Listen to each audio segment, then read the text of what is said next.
سورۃ نساء اور پارہ نمبر 4۔ سورۃ نساء کی فضیلت ابن عباس فرماتے ہیں سورۃ نساء مدینہ میں اتری، جب یہ سورۃ اتری تو اللہ کے رسول صلی اللہ علیہ وسلم نے فرمایا اب روک رکھنا نہیں۔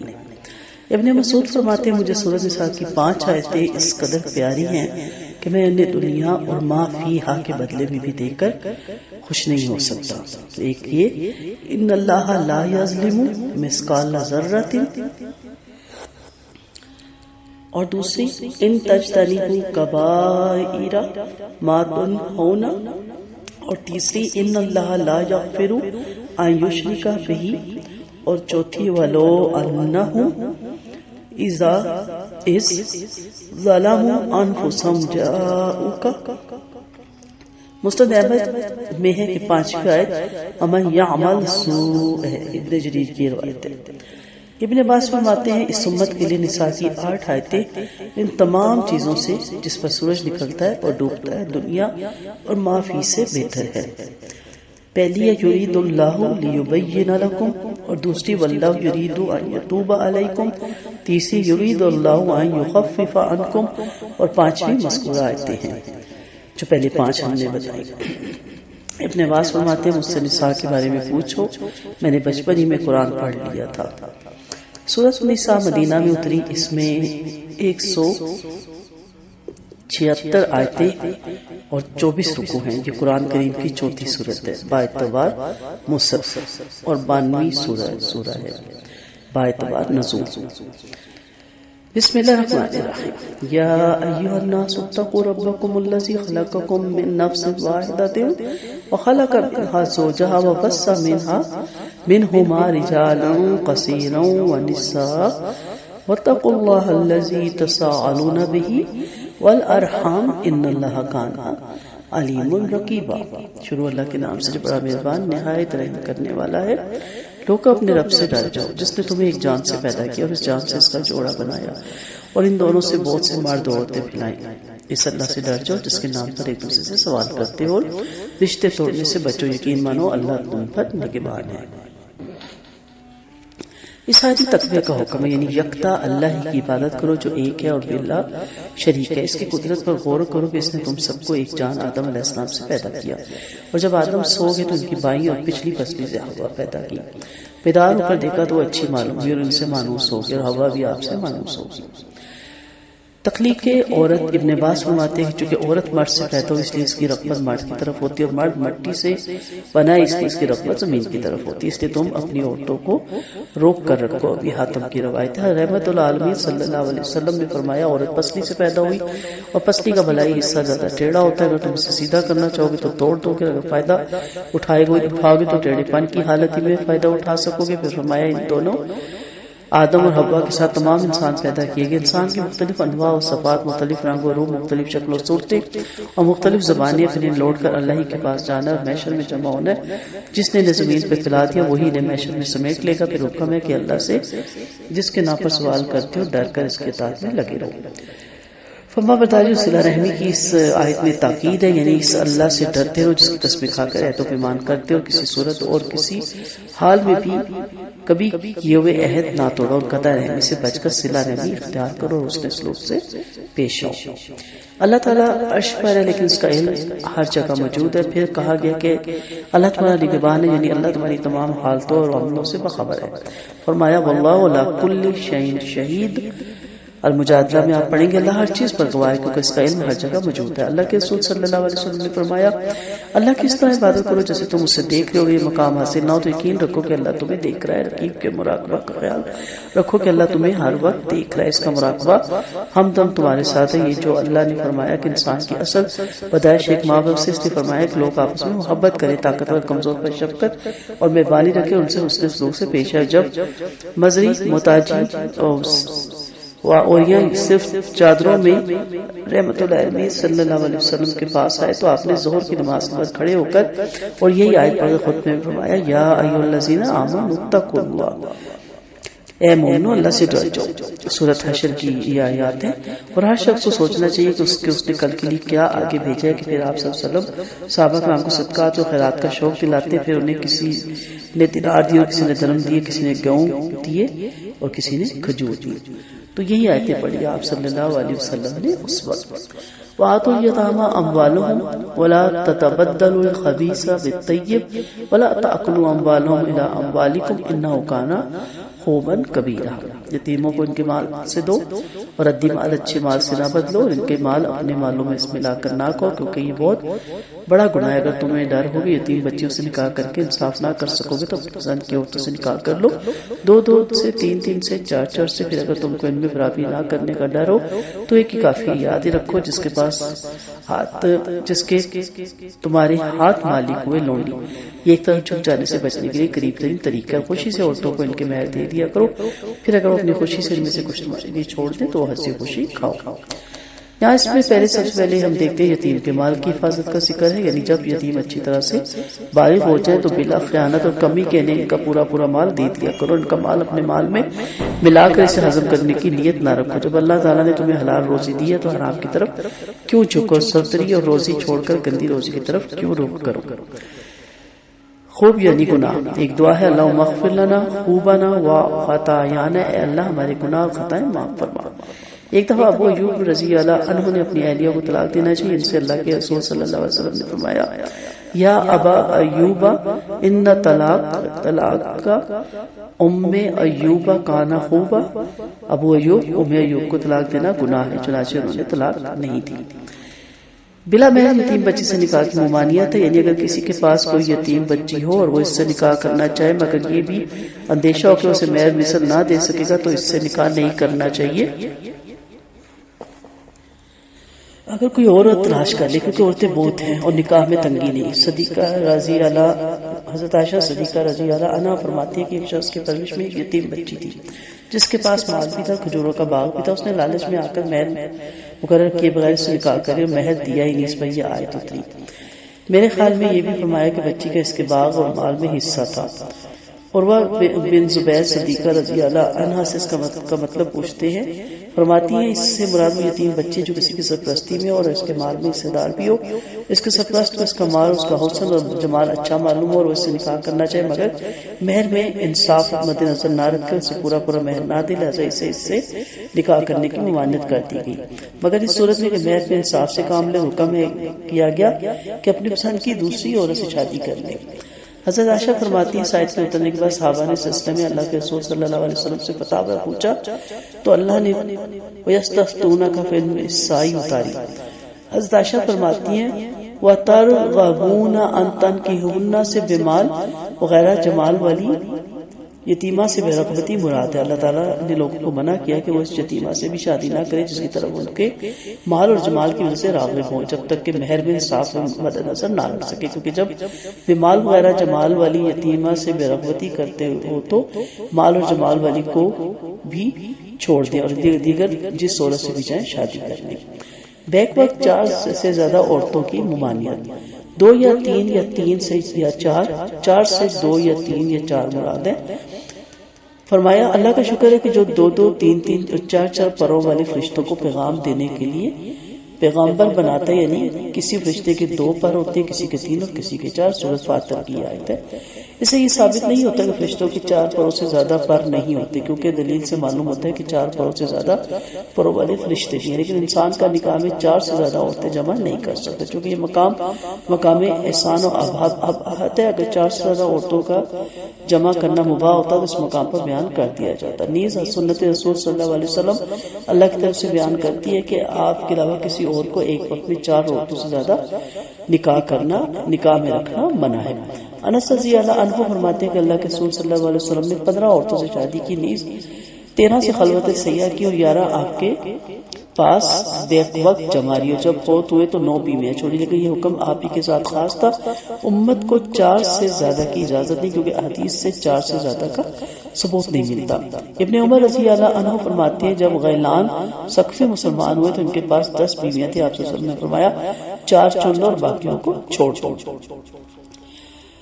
پھر یہاں میں یہ بھی چیز پتہ چلتی ہے کہ عدم مساوات کے خوف سے ایک عورت کافی ہے. پھر حکم ہوا کہ اگر متعدد عورتوں میں مساوات قائم نہ رکھنے کا ڈر ہو تو ایک ہی عورت یا لونڈی کافی ہے، خواہ متعدد لونڈیاں ہوں، کیونکہ لونڈیوں کی تقسیم مستحب ہے، واجب نہیں. سورۃ نساء میں اللہ تعالیٰ فرما رہے ہیں خواہ تم کتنی ہی کوشش کرو عورتوں میں برابری نہیں کر سکتے، پھر تمہاری عدم کثرت عیال کی یہ ادنا صورت ہے۔ ولا تعولوا ای لا تمیلوا لا تجوروا، کسی ایک طرف نہ چکو۔ مہر ادا کرنا ضروری ہے، فرمایا عورتوں کو ان کے مہر دے دو۔ نخلا سے مہر یا فریضہ یا مقرر کردہ فریضہ یا واجب مراد ہے، یعنی عورتوں کے مہر جو واجب یا فرض ہے خوشی خوشی ادا کر لیا کرو۔ ہاں کسی جگہ اگر عورت اپنا مہر خود خوشی سے معاف کرے تو وہ مہر وہ آپ کو دے دے تو آپ اس کو استعمال میں لا سکتے ہیں، لیکن زبردستی ان کو مجبور کر کے مہر اپنے نام نہیں کروایا جا سکتا۔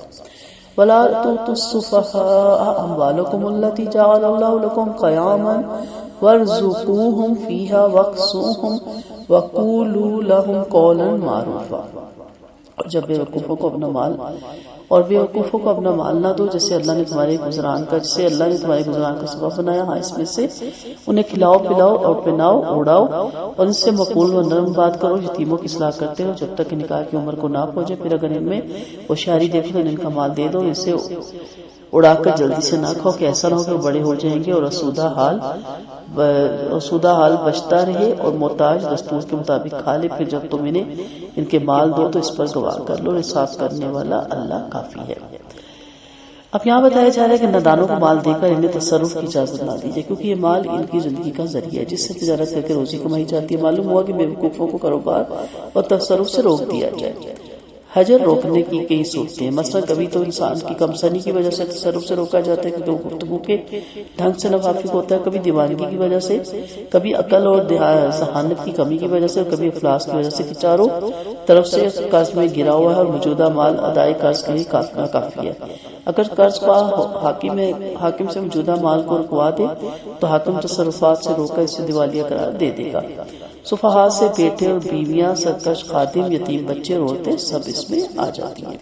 رحمت العالمین صلی اللہ علیہ وسلم نے فرمایا عورتوں میں بھی جو نہ سمجھ ہو، عورتیں بیوقوف ہوتی ہیں مگر جس نے اپنے سرپرست کا کہنا مانا، یعنی ساری عورتیں ایسی نہیں ہوتی، بعض عورتیں سمجھدار بھی ہوتی ہیں، ان کے سپورٹ مال کیا جا سکتے جس کی وہ حفاظت کریں، لیکن جو عورتیں فضول خرچ ہیں اور پیسہ نہیں بچا سکتی اور غلط کام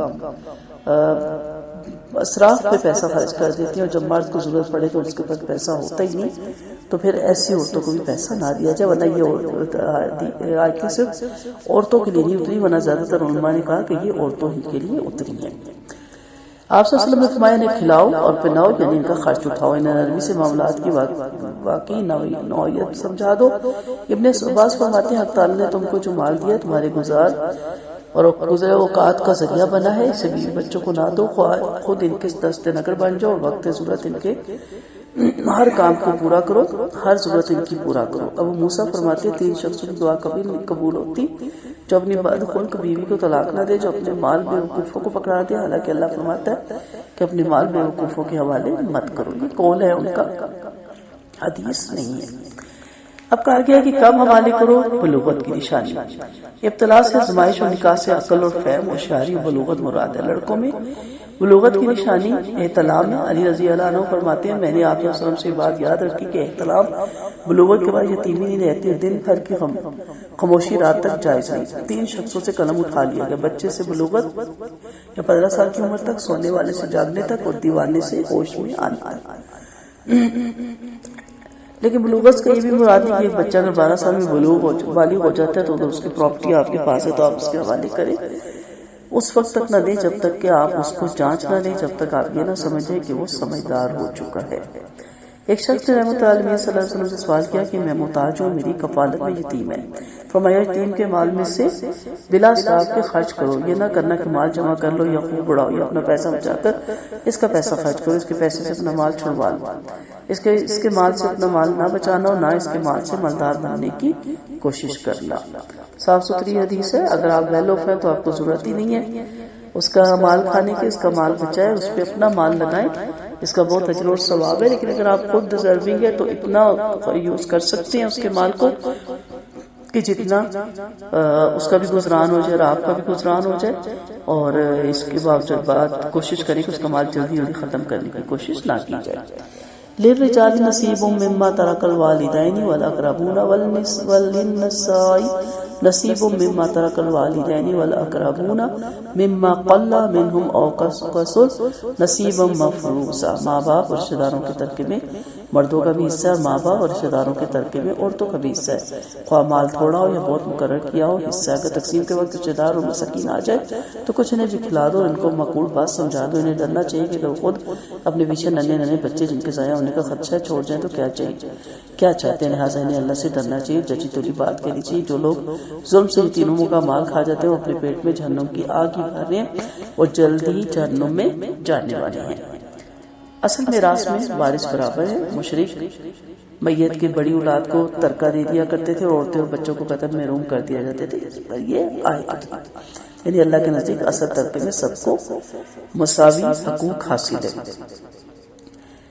کیا ورثے میں غیر ورثہ رشتہ داروں کا بھی کچھ حق ہے؟ فرمایا کہ حصہ بڑھتے وقت غیر ورثہ عزیز یعنی دور کے عزیز یا یتیم و فقراء آ جائیں تو انہیں بھی کچھ دے دیا کرو۔ یہ حکم اگرچہ ابتدائی اسلام میں واجب تھا مگر اب مستحب ہے، یعنی بیٹھے بٹھائے آپ کو اپنے والدین سے بہترین ترکہ مل گیا تو وہ یتیم مسکین جو کھڑے ہیں جن کے ماں باپ تھے ہی نہیں یعنی جلدی دنیا سے چلے گیا، ان کے ماں باپ کے پاس سرمایہ تھا ہی نہیں تو حسرت سے دیکھتے ہیں، تو اب اس وقت آپ کو بیٹھے بٹھائے ایک چیز مل گیا تو ان کو دے دیں۔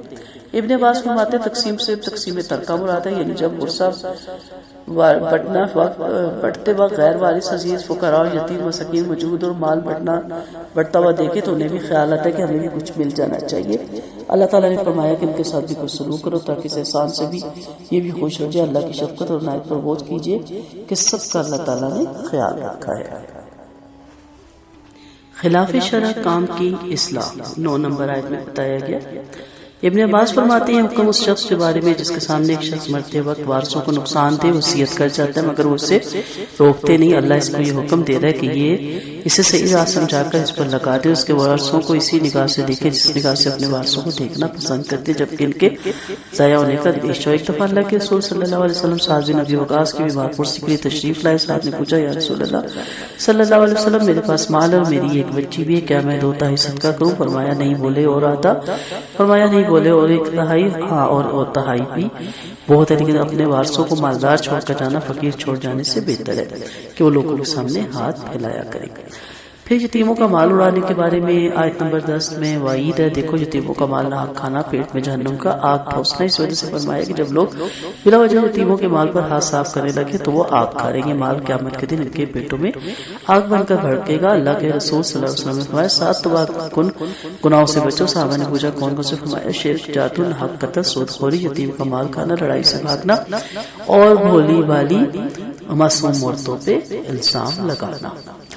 یوصیکم اللہ فی اولادکم للذکر مثل حظ الانثیین فإن کن نساء فوق اثنتین فلہن ثلث ما ترک۔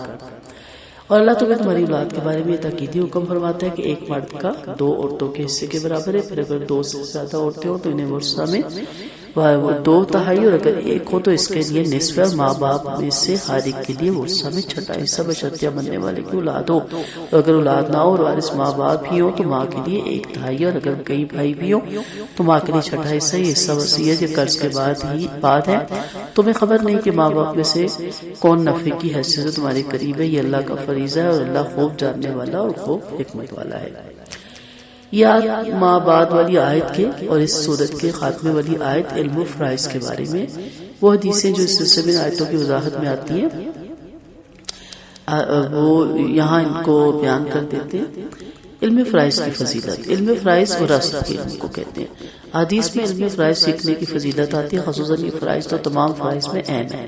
اللہ کے رسول صلی اللہ علیہ وسلم نے فرمایا اصل علم 3 ہیں، باقی فضول ہیں، تفسیر، احادیث اور فرائض۔ فرائض خود بھی سیکھو، آپ صلی اللہ علیہ وسلم کا فرمان ہے، اور لوگوں کو بھی سکھاؤ کیونکہ یہ آدھا علم ہے۔ ابن ماجہ کی یہ روایت ہے۔ غالباً آدھا علم اس لیے کہا کہ اس سے سب کا واسطہ پڑتا ہے۔ جابر بن عبداللہ فرماتے ہیں اللہ کے رسول صلی اللہ علیہ وسلم نے ماں ابو بکر کے پیدل چل کر بنو سلمہ میں میری عادت کے لیے تشریف لائے، آپ نے مجھے بے ہوش دے کر پانی منگا کر وضو کیا، مجھ پر چھڑکا، مجھے ہوش آ گیا۔ میں نے پوچھا یا رسول اللہ مجھے مال کے بارے میں کیا حکم ہے، اسے کیا کروں؟ اس پر یہ آیت آئی۔ مرد کا دوہرا حصہ ہے اور عورت کا اکیلا. اصل میراث میں مرد عورت برابر ہیں، اس لیے اولاد میں برابری کا حکم ہے، کیونکہ جہالت میں عورتوں اور مرد بچوں کو محروم رکھا جاتا تھا، سارا ورثہ مردوں کو دے دیا جاتا. لہٰذا اللہ نے اصل میراث میں برابری کا حکم دیا. حصے کی کمی بیشی اور بات ہے. مرد کا دوہرا اور عورت کا اکیلا حصہ ہے، کیونکہ مرد کے ذمہ خاندان کا بار ہوتا ہے، اسے کاروبار کے لیے پیسے کی ضرورت ہوتی ہے اور محنت کر کے کما کر لاتا ہے، اس لیے اسے دگنا دیا جانا مناسب ہے. عورت کے ذمہ کوئی ذمہ داری نہیں ہوتی، اسے باپ باپ سے بھی حصہ ملتا ہے اور شوہر سے بھی اس کو حق ملتا ہے. اور جب شوہر کا ترکہ تقسیم ہو، اگر خدا نہ خواستہ پہلے شوہر فوت ہو جاتا تو اس میں سے بھی اس کو حصہ ملتا ہے. تو اس لیے اور اس کے اوپر کما کے لانا یا گھر کی ذمہ داری اس کے ذمہ نہیں رکھی گئی. اگر عورتیں زیادہ ہوں تو ان کا حصہ دو تہائی ہے، کیونکہ اس صورت کے خیر میں دو بہنوں کو دو تہائی کا حکم دیا گیا. پھر ماں باپ کے حصے کا آپ نے پڑھا، یہ ہر ایک کا چھٹا حصہ بشرطیہ اولاد ہو. اگر میت کی اولاد نہیں ہے تو پھر ماں کا ایک تہائی حصہ، اس کے بھی کئی صورتیں ہیں. پھر میراث وصیت قرض کے بعد ہے، یعنی پہلے اگر کس کے ذمہ کوئی قرض ہے تو قرض اتارا جائے میت کے ذمہ، پھر اس میں سے اس کے جو ہے مرنے کا جو ہوتا ہے کفن دفن کا اور قبر کا، اس میں سے خرچہ نکالا جائے. پھر اگر اس کی کوئی وصیت ہے اور وصیت جیسے 1/3 کی ہے وہ پوری کی جائے، اور اس کے بعد اس وراثت کو پھر جو طریقہ کار قرآن و سنت میں ہے اس طرح اس کو تقسیم کیا جائے. وَلَكُمْ نِصْفُ مَا تَرَكَ أَزْوَاجُكُمْ إِن لَّمْ يَكُن لَّهُنَّ وَلَدٌ وَإِن كَانَ لَهُنَّ وَلَدٌ فَلَكُمْ الرُّبُعُ مِمَّا تَرَكْنَ مِن بَعْدِ وَصِيَّةٍ يُوصَيْنَ بِهَا أَوْ دَيْنٍ وَلَهُنَّ الرُّبُعُ مِمَّا تَرَكْتُمْ إِن لَّمْ يَكُن لَّكُمْ وَلَدٌ وَإِن كَانَ لَكُمْ وَلَدٌ فَلَهُنَّ الثُّمُنُ مِمَّا تَرَكْتُم مِّن بَعْدِ وَصِيَّةٍ توصون بِهَا أَوْ دَيْنٍ. اور تمہارے لیے اس میراث کا آتا ہے جو تمہاری بیویاں چھوڑ کر گئی اور ان کی اولاد نہ ہو، اور اگر ان کی اولاد ہو تو اس کی میراث میں سے تمہارا چوتھائی حصہ ہے. وصیت کے بعد جو وہ کر گئی یا قرض کے بعد ہے ان کا حصہ تمہاری میراث میں سے چوتھائی ہے اگر تمہاری اولاد نہ ہو، اور اگر تمہاری اولاد ہو پھر تمہاری میراث میں سے 8واں حصہ ہے اس وصیت کے بعد ہے جسے تم کر گئے ہو یا قرض کے بعد ہے. اور میت ایسا شخص ہے جس کے بعد بیٹا نہیں ہے یا عورت ہے اور اس کا ایک بھائی ہے ایک بہن ہے تو دونوں میں سے ہر ایک کا چھٹا حصہ ہے. زیادہ بھائی ہے جن بہنیں ہیں تو اس سب تہائی میں وصیت کے مطابق شریک ہیں جو کہ کی جا چکی ہے. قرض کے بعد بشرطیہ میت دوسرے کو نقصان نہ پہنچا رہا ہو، یہ اللہ کی طرف سے تاکیدی حکم ہے. اللہ خوب جاننے والا اور بڑا مہربان ہے. تو یہ کلالہ کے بارے میں آیتیں اتری ہیں. کلالہ کلیل تاج سے لیا گیا، تاج چاروں طرف سے سر چھپا لیتا ہے. یہاں کلالہ سے وارث ہونے والے حاشی کے لوگ مراد ہیں جو اصول اور فروغ میں شامل نہیں. کسی نے ابو بکر سے کلالہ کے بارے پوچھا تو فرمایا میں اپنی رائے سے بتاتا ہوں اگر صحیح ہو تو اللہ کی طرف سے اور ورنہ شیطان کی طرف سے بھیج سمجھو. اس سے اللہ اس کے رسول بری ہیں. کلالہ وہ ہے جس کے نہ باپ ہو نہ بیٹا، یعنی اس کے ورثہ میں پیچھے صرف عورتیں ہوں. اللہ بہتر جانتا ہے. یہ علم الفرائض ہے، یہ ہم لوگ رف سا یہاں ڈسکس کریں ٹو دی پوائنٹ. اصل تو اس کی تقسیم پہ جو شریعت کے وکیل ہوتے ہیں وہی کر کے دیتے ہیں اور اس کو علم کو سیکھنا چاہیے. تلک حدود اللہ ومن یطع اللہ ورسولہ یدخلہ جنات تجری من تحتہا الانہار خالدین فیہا وذلک الفوز العظیم. یہ اللہ کی حدیں اور اللہ کی اور اس کے رسول کی اطاعت، اور جو اللہ کی اس کے رسول کی اطاعت کرے گا اللہ اسے ایسی جنتوں میں داخل فرمائے گا جس میں نہریں جاری ہوں گی جہاں وہ ہمیشہ رہے گا. یہ بڑی باری کامیابی ہے. جو اللہ کے اس کے رسول کی نافرمانی کرے گا اس کی حدوں سے آگے پھلانگے گا تو اللہ اسے آگ میں داخل فرمائے گا جہاں وہ ہمیشہ رہے گا، اس کے لیے ذلت والا عذاب ہے. رحمت اللہ علیہ صلی اللہ علیہ وسلم نے فرمایا ایک شخص 70 سال تک نیک عمل کرتا رہتا ہے لیکن بوقت وصیت ظلم کر جاتا ہے، پھر اس کا خاتمہ اس برے عمل پر ہو جاتا ہے، حقدار جہنم بن جاتا ہے. اور ایک شخص 70 سال تک برے عمل کرتا رہتا ہے لیکن بوقت وصیت انصاف کر جاتا ہے، پھر اس کا خاتمہ اچھے عمل پر ہو جاتا ہے، جنت کا حقدار بن جاتا ہے. پھر ابو ہریرہ رضی اللہ نے فرمایا تم چاہو تو دل کا حدود اللہ پڑھ لو. یہ آیتیں یعنی وصیت کے بعد اسی لیے فوراً ترکے کے بعد اسی لیے آیتیں لائے گی. واللاتی یأتین الفاحشۃ من نسائکم فاستشہدوا علیہن اربعۃ منکم فإن شہدوا فامسکوہن فی البیوت حتی یتوفاہن الموت او یجعل اللہ لہن سبیلا. تمہاری عورتوں میں سے جو عورتیں بدکاری کرتی ہیں تو ان پر اپنے 4 مردوں کو گوا لاؤ، پھر اگر گواہی دے دے تو انہیں اپنے گھروں میں بند کر دو جب تک انہیں موت نہ آ جائے، ان کے لیے اللہ کی راہ نہ پیدا کرتی۔ اور اگر تم میں سے 2 شخص بدکاری کرے تو انہیں اذیت دو، پھر اگر توبہ کر لیں اور اصلاح بھی کر لیں تو انہیں راز رکھو، یاد رکھو اللہ توبہ کرنے والا اور بڑا ہی مہربان ہے۔ زنا کے ابتدائی حکم کی تنسیخ ہے یہاں پہ۔ اگر کسی عورت کی بد اخلاقی کا صحیح ثبوت مل جائے تو ابتدائی اسلام میں عورت کو گھر میں نظر بند کر دینے کا حکم تھا۔ سبیل سے زنا کا ابتدائی حکم منسوخ کرنے والی آیت مراد ہے۔ ابن عباس فرماتے زنا کی یہی سزا تھی حتیٰ کہ اللہ نے سورۃ نور اتاری اور یہ حکم کوڑوں یا رجم سے منسوخ فرما دیا گیا۔ نقص پر سب کا اتفاق ہے۔ عبادہ فرماتے ہیں جب اللہ کے رسول صلی اللہ علیہ وسلم پر وحی اتری تو آپ پر اس سے بقراری طاری ہو جاتی اور روح انور بدل جاتا ہے۔ ایک دن جب وہی آ کر کھلی تو آپ صلی اللہ علیہ وسلم نے فرمایا اللہ نے ان کے واسطے راہ نکال دی، اگر بیائی کے ساتھ منہ کالا کرے گا اور بیایا ہوا شخص جسے سنسار کر دو دونوں کو، اور اگر کوارے نے کواری کے ساتھ کیا تو انہیں 100 کوڑے لگائی جائے اور پھر جدا وطن کر دیا جائے۔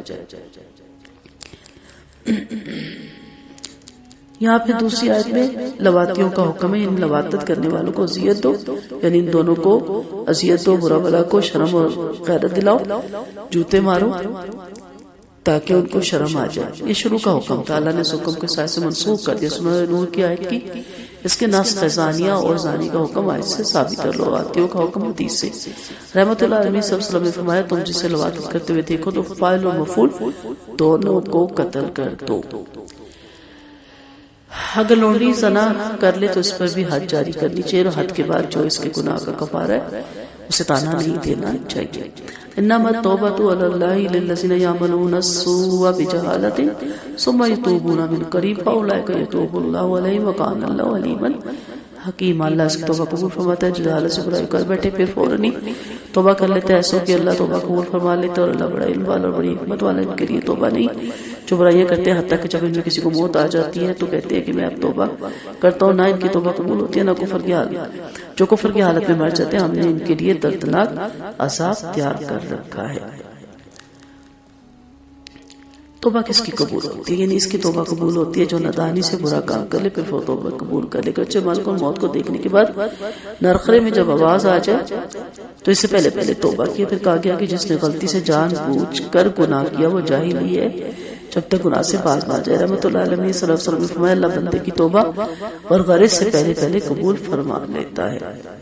ابن عمر فرماتے ہیں میں نے آپ صلی اللہ علیہ وسلم سنا فرماتے کہ جو مومن موت سے 1 ماہ پہلے توبہ کر لے تو اس کی توبہ قبول ہے، اللہ اس سے بھی کم مدت میں توبہ قبول کر لیتا ہے۔ اگر سکرات سے 1 دن پہلے 1 گھنٹے پہلے بھی توبہ کر لی تو توبہ قبول ہو جاتی ہے۔ اللہ کو بندے کا خلوص معلوم ہے، یعنی اس سے مراد کیا ہے کہ پتہ نہیں تھا 15 منٹ کے بعد اس کی ڈیتھ ہو گئی، 1 گھنٹے کے بعد اس کا خدا نخواستہ ایکسیڈنٹ یا ہارٹ اٹیک میں اس کی ڈیتھ ہوگی، لیکن اس کو معلوم تو نہیں تھا کہ اس کے بعد میری موت ہے۔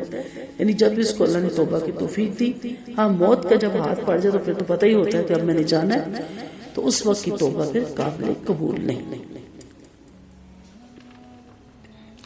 یا ایھا الذین آمنوا لا یحل لکم ان ترثوا النساء کرہا ولا تعضلوهن لتذهبوا ببعض ما آتیتموهن الا ان یأتین بفاحشۃ مبینہ۔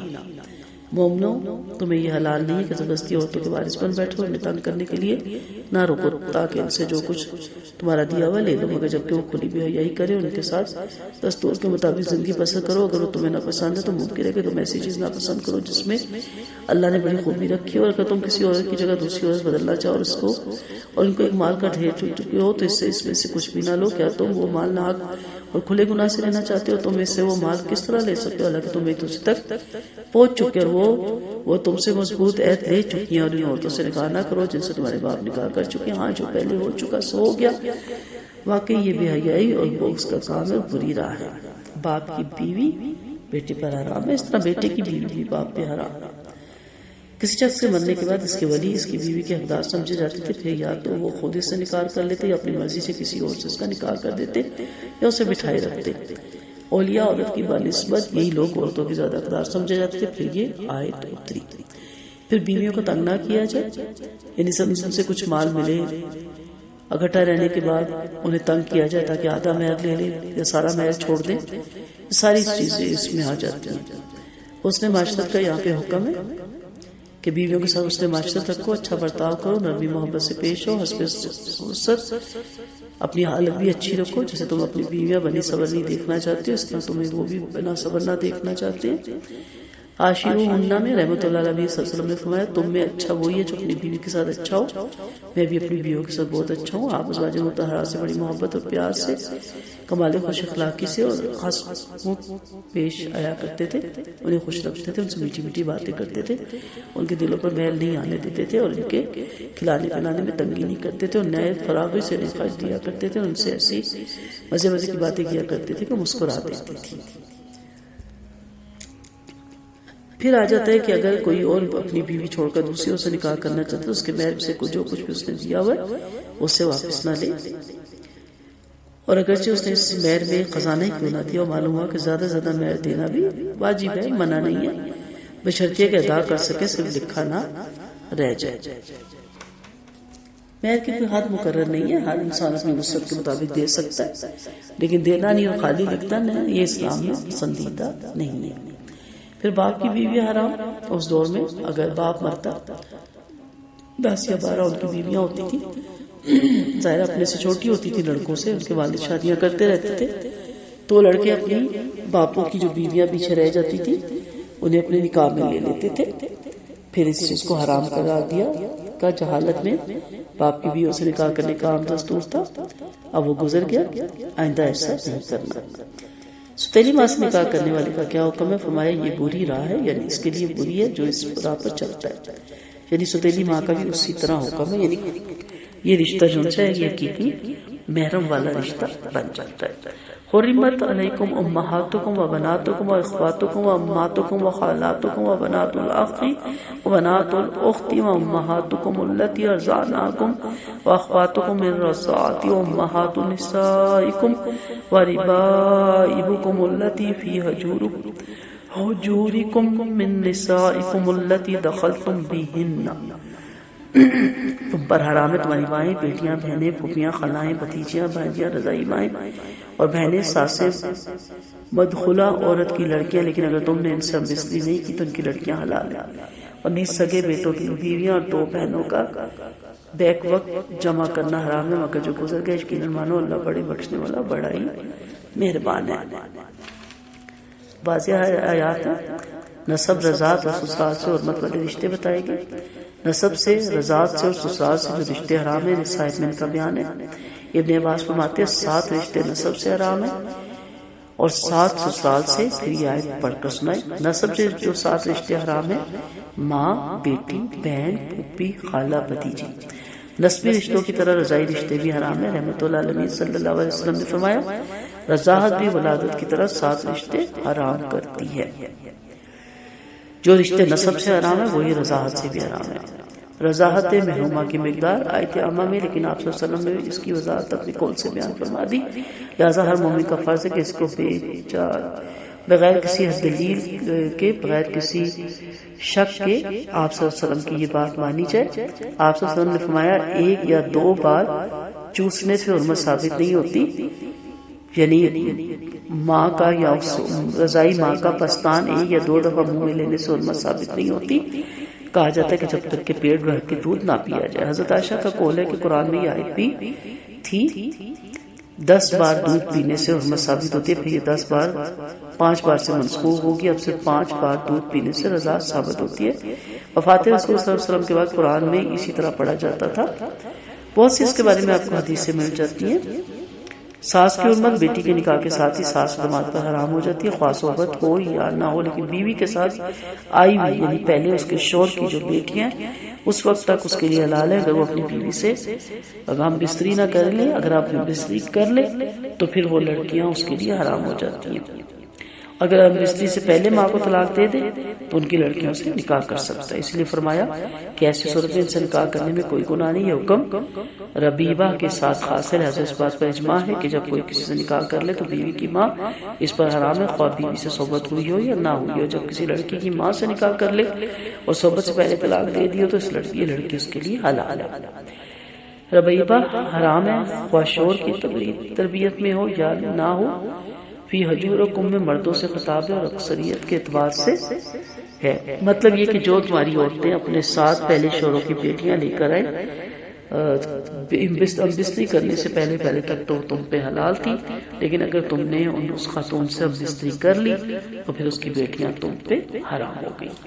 اسی طرح ہمیں حدیث سے پتہ چلتا ہے کہ خالہ اور پھوپھی ایک جگہ رکھنا بھی حرام ہے ایک نکاح میں، اور خالہ اور بھتیجی اور بانجی اور پھپھو اور بھتیجی بھی ایک وقت میں نکاح میں رکھنے میں حرام ہے، یعنی کچھ چیزیں قرآن سے اور کچھ چیزیں آپ صلی اللہ علیہ وسلم کی حدیث سے ثابت ہے۔ وآخر دعوانا ان الحمد للہ رب العالمین، سبحانک اللہم وبحمدک، نشہد ان لا الہ الا انت، نستغفرک ونتوب الیک۔ السلام علیکم ورحمۃ اللہ وبرکاتہ۔